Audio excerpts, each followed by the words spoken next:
Já estamos de volta com o seu programa Estilo de Vida, falando sobre o cuidado com a pele nesse momento de verão que nós estamos enfrentando aqui na capital amazonense, apesar do tempo dar uma trégua hoje pela manhã nesta terça-feira. Doutora, a gente estava falando a respeito do filtro solar, a importância dele, dando algumas dicas. A gente falou de dois termos que são bem mais divulgados e bem mais falados na mídia como um todo, que é o UVA e o UVB. E o UVC a gente descobriu agora, pelo menos eu.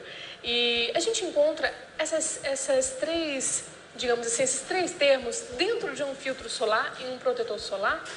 Na realidade, a primeira coisa que você tem que analisar e procurar ao comprar numa prateleira um protetor solar ou um filtro solar seriam dois fatores. O primeiro é o FPS desse filtro. O que é FPS? FPS significa fator de proteção solar e ele mede a proteção UVB, somente de ultravioleta B. FPS não se refere à proteção UVA, tá? Isso é importante deixar claro. Recentemente, a Anvisa ela determinou novas regras no filtro solar. Por exemplo, antes o fator mínimo de proteção era 2, hoje passou para 6. Hoje não se considera mais um FPS 100, como antigamente se considerava. Por quê? Porque se acha isso temível. As pessoas que usam, por exemplo, um filtro solar 100, elas podem achar na cabeça que estão 100% protegidas da radiação e aí podem até exagerar nessa exposição. Então, isso é um risco. A gente hoje tenta conscientizar as pessoas de que o fato de você estar do filtro, ele só minimiza essa situação, mas minimiza, cabe dizer, de forma muito consistente e importante. Mas daí a necessidade de reaplicação do filtro durante o dia. Então, FPS, Nádia, mede o fator de proteção solar contra a radiação UVB, que é a radiação que causa a queimadura solar. Tanto é que se você está com um protetor solar e você percebe que mesmo com ele continua ficando vermelha ao se expor ao sol, provavelmente aquele fator de proteção não está sendo suficiente para lhe proteger a contento. Então, o que tem que fazer? Aumentar o fator de proteção daquele filtro. O que eu diria, para simplificar para as pessoas, é que na terrinha, aqui na nossa região, eu acho interessante que as pessoas usem o FPS 30, pelo menos, tá? Existem dois tipos, basicamente, de filtros. Os filtros químicos, que são aqueles que absorvem a radiação, e os filtros físicos, que são aqueles que batem e refletem a radiação. Os filtros físicos são aqueles, por exemplo, que incorporam, às vezes, cor na composição deles. Ou seja, de base. Sim. E ainda existe uma terceira categoria, que são os filtros físicos e químicos, que são muito bons também. Então, assim, hoje, na prateleira da drogaria, até de supermercado, a gente encontra uma gama imensa de filtros solares.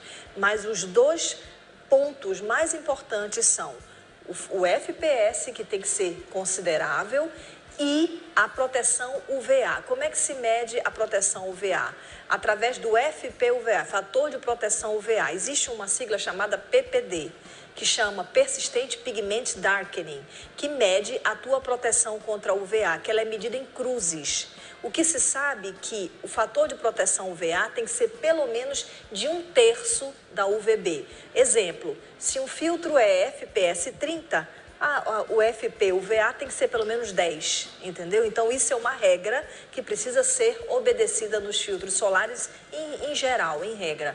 Então, se a gente está diante de um filtro que tem uma boa proteção UVB e UVA, esse é um filtro confiável. Tenho certeza que a partir de agora uma compra de filtro solar vai ficar bem mais fácil, viu, doutora? Porque a gente olha aquela gama de marcas, gama de fatores também, de números que a gente não entendia o que significava pra gente. Verdade. Então, a gente precisa, como você falou, receber essas informações até mesmo para chegar mais próximo do que o nosso organismo, do que a nossa pele precisa. Doutora, uma vez eu ouvi falando sobre o FPS, ou seja, 30, 20, 40, que quanto maior ele for, no caso a gente já tem de 50 a 60, deixa a pele mais oleosa ou são para as pessoas com pele mais ressecadas? Isso é verdade? Veja bem, quanto maior o fator de proteção solar, teoricamente, mais aditivos químicos aquele filtro deva ter, né? Para que você consiga ter uma efetividade de proteção. Mas o que eu posso te dizer e tranquilizar as pessoas em relação a isso é que hoje a indústria farmacêutica está tão desenvolvida e tão tecnológica que a gente tem a capacidade de ter hoje filtros com FPS elevadíssimos, tipo 70, mas de toque seco. Isso é algo extremamente interessante, principalmente para a nossa região. Por quê? Porque é muito difícil no nosso atendimento do dia a dia encontrarmos pessoas aqui na região com pele seca, a não ser que sejam pessoas de idade em que a lubrificação cutânea já está comprometida. Mas, em geral, 90% das pessoas, em qualquer faixa etária aqui na região, tem pele oleosa. E muitas pessoas, eu quero dizer, não usam o protetor solar ou o filtro exatamente por isso. Ah, doutora, eu não vou ficar com a minha pele melada, melecada, mais do que já é. Então, isso hoje em dia não é mais desculpa. Hoje existem filtros de toque seco, oil free, existem filtros tão bacanas que você nem lembra que está de filtro. Então, isso é outra coisa que a gente pode acrescentar na busca a um filtro solar. Além do FPS, do PPD, buscar por filtro, por exemplo, oil free ou de toque seco. Isso é fácil encontrar. Doutora, agora uma outra dúvida também que envolve o filtro solar é a respeito da região. Como a gente falou, a gente encontra inúmeros hoje no mercado. Aí tem aqueles para o rosto, para o corpo. Eu posso usar o do corpo no rosto ou do rosto no corpo? Como é que deve ser isso? Ou é um específico para cada região? A princípio pode, né? Não existe assim, só pode passar no rosto, enfim. O que a gente tem que obedecer e avaliar é que hoje, por exemplo, os filtros eles têm aditivos. É muito comum, por exemplo, a gente encontrar filtros anti-envelhecimento, antioxidantes. E esses filtros devem ser priorizados para ser utilizados na face. Né? No corpo, a gente usa filtros mais fluidos, que têm um potencial de espalhabilidade melhor. Então, isso são coisas que a gente precisa também atentar. Mas, a princípio, não tem nada que contraindique tu usar um filtro do rosto no corpo ou vice-versa. Agora, doutora, falando um pouquinho mais a respeito disso, a gente estava até conversando aqui na hora do intervalo, a gente está vivendo um momento atípico aqui na nossa região. Na verdade, nunca tinha se visto nessa proporção em relação às queimadas e fumaças também, né? Em forma de consequência aí da ação humana. Essa fumaça, essa poluição que a gente encontra, pode fazer mal para a nossa pele? Como é que a gente deve se proteger? Sem dúvida, para a pele, para os pulmões, para pacientes atópicos em geral, isso é terrível, né? A pele, ela é, como eu te falei, um órgão de barreira, é um órgão de proteção. As agressões ambientais, elas são inúmeras e contínuas no nosso dia a dia. Se pelo menos a gente, sabendo de toda essa agressão externa ambiental, a gente não ajudar a pele no sentido de manter essa barreira de proteção, aí ela fica bem mais comprometida em termos de capacidade de proteção. Então, a hidratação cutânea é fundamental. Mais uma vez dizendo, mas eu não vou hidratar uma pele que já é oleosa. A gente precisa ter em mente que hidratar não remete a óleo, remete a água, remete a reter líquido, água no extrato córneo, que é a camada mais superficial da pele.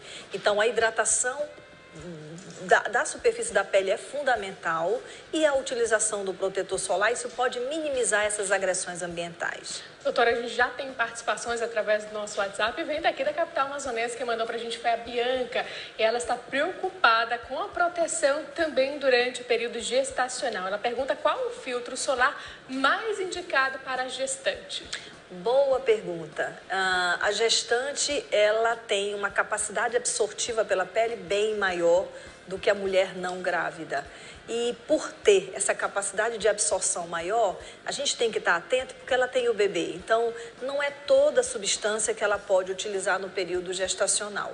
Eu te diria que o melhor filtro para você usar, tanto no começo, no meio, até o final da gestação, são os filtros físicos, não os filtros químicos. Os filtros físicos, eles têm menos compostos alergênicos, eles são mais seguros tanto para a mãe como para o bebê. Então, filtros físicos, optar por filtros físicos. Existem hoje os filtros ditos físicos minerais, que são extremamente saudáveis de utilização pela grávida.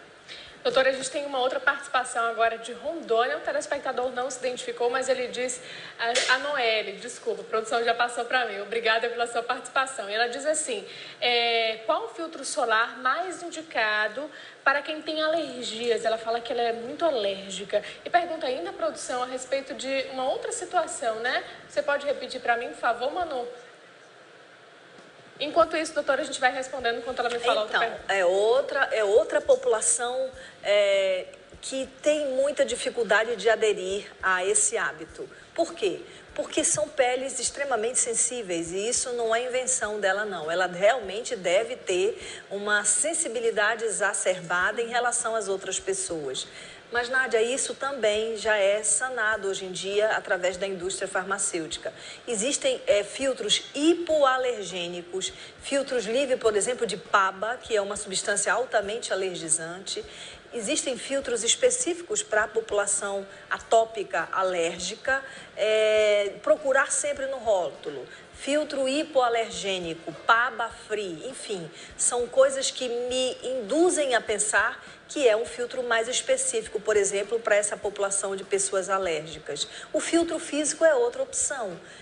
Como na grávida, os pacientes atópicos eles têm mais sensibilidade, e o filtro físico é uma opção para esse tipo de paciente alérgico. Mas, em geral, ela tem que procurar lá no rótulo hipoalergênico. Todas as pessoas podem fazer uso desse hipoalergênico? Podem, todas as pessoas não tem podem, problema? Sem nenhum problema. Agora, por exemplo, as crianças em especial, tentar utilizar filtros específicos para a faixa etária dela. Não são muitos no mercado, mas existem filtros kids para crianças, então eles são importantes de serem individualizados para essa faixa etária. A nossa telespectadora de Rondônia perguntou ainda a respeito de um filtro solar que de certa forma inibe esse envelhecimento precoce da pele, inclusive falou sobre aquela questão da região do corpo também, do rosto, do corpo, se tem que diferenciar. Ah, tá. São os ativos que são incorporados hoje no filtro solar. É impressionante. Tem filtro solar, né, para tudo. Para tu ter uma ideia, existem filtros solares anti-envelhecimento. Tá? Por quê? Porque tem substâncias antioxidantes na composição que inibem o processo de oxidação das células e, consequentemente, a aceleração do envelhecimento cutâneo. Então, existem filtros anti-envelhecimento, isso não é utópico, isso já é possível de ser utilizado. E quer ver uma curiosidade? Hoje existem os nutricosméticos ou nutracêuticos, que são substâncias via oral e que são conhecidos de uma forma até fantasiosa como protetores solares via oral. Por quê? São substâncias que você ingere em determinado horário do dia e que vão tornar a tua pele mais protegida dos danos da radiação solar. São nutricosméticos, são substâncias que não substituem o filtro solar tópico de forma alguma, mas elas potencializam a tua proteção contra o dano actínico. E isso é muito legal de ser usado num clima como o nosso, onde a taxa de UV é uma das mais altas do Brasil. Entendeu? Acho que qualquer coisinha que você possa fazer para acrescentar na proteção vale a pena. E isso principalmente para os pacientes que têm o melasma, que é o vulgar pano preto e que infelizmente aqui na região é um problema muito, muito incidente. Então a gente utiliza todos os recursos, seja filtros solares com base, os nutricosméticos via oral, métodos de barreira, que é outra coisa que a gente precisaria salientar. A campanha do câncer no dia 7 de novembro agora está chegando e a gente queria massificar em cima disso. Por que não usar sombrinha, usar chapéu? Isso era um hábito que nós dermatologistas tínhamos muita vontade de de estimular as pessoas a fazer. Que seria no dia a dia, Poxa, né? Aqui em Manaus seria fantástico, né? A proteção de tudo, da pele, dos olhos, enfim, acho que seria algo extremamente saudável. As minhas residentes de dermatologia lá do Hospital Getúlio Vargas, elas às vezes até caçam, porque elas saem do hospital de sombrinha, meninas de 20 e poucos anos, porque elas querem incutir essa cultura nas pessoas. Eu acho que seria extremamente saudável de se adquirir. Eu tenho esse mesmo hábito. foto, doutora. Ótimo, Nádia, parabéns. Muito obrigada pela sua participação aqui no programa Estilo de Vida e até a próxima. É um prazer estar aqui, conte sempre conosco.